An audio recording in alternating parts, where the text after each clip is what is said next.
യേക്കാൾ വലിയ വിജയം UDF-ന് കിട്ടുമെന്ന് നേതാക്കൾ. എക്സിറ്റ് പോൾ ഫലങ്ങൾ എപ്പോഴും ശരിയാകണമെന്നില്ലെന്ന് LDF.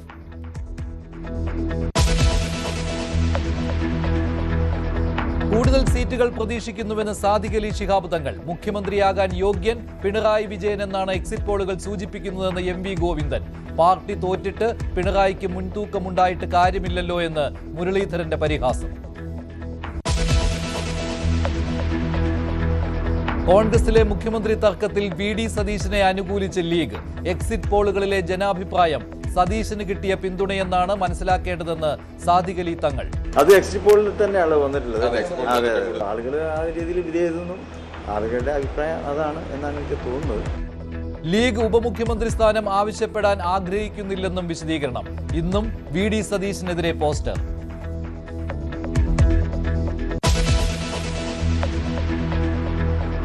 സസ്പെൻഷൻ നടപടിയിൽ സർക്കാരിനെ വെല്ലുവിളിച്ചും ഗുരുതര ആരോപണങ്ങൾ ഉയർത്തിയും B. അശോക്.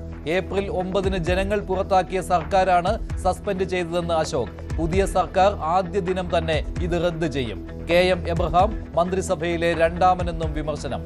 തുടർ ഭരണം ഉറപ്പാക്കാൻ 130 കോടിയുടെ ക്യാമ്പയിൻ നടത്തിയെന്നും അശോക്.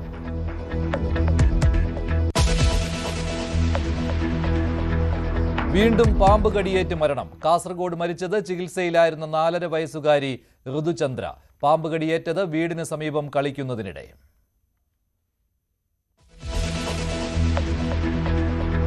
തിരുവനന്തപുരം അമ്പൂരിയിൽ അച്ഛനെ മകൻ അടിച്ചുകൊന്നു. മരിച്ചത് തോമസ് എബ്രഹാം. മകൻ ഷാനു അറസ്റ്റിൽ.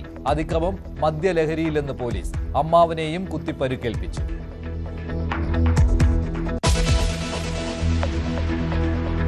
ബംഗളൂരു അപകടത്തിൽ മരിച്ച എറണാകുളം സ്വദേശികളുടെ മൃതദേഹം വൈകാതെ നാട്ടിലെത്തിക്കും. പരിക്കേറ്റ ഒരു മലയാളിയുടെ നില ഗുരുതരമായി തുടരുന്നു. ആശുപത്രിയുടെ ചുറ്റുമതിൽ ഇടിഞ്ഞു വീടുണ്ടായ അപകടത്തിൽ മരിച്ചത് 7 പേർ.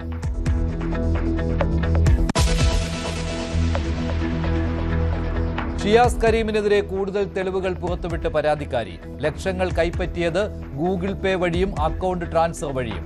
ഷിയാസിന്റെ അക്കൗണ്ടിലേക്കും കുടുംബാംഗങ്ങളുടെ അക്കൗണ്ടിലേക്കും പണം വാങ്ങി. 1 ലക്ഷം രൂപ വരെയുള്ള തുകകളാണ് കൈപ്പറ്റിയതെന്നും രേഖകൾ.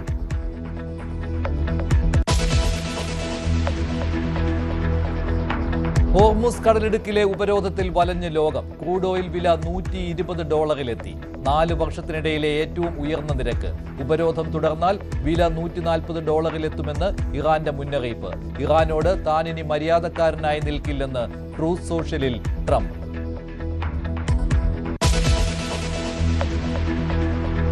കനത്ത ചൂടിനാശ്വാസമായി സംസ്ഥാനത്ത് വിവിധയിടങ്ങളിൽ വേനൽ മഴ. ഇടുക്കി, കണ്ണൂർ, കാസർഗോഡ് ജില്ലകളിൽ യെല്ലോ അലർട്ട്.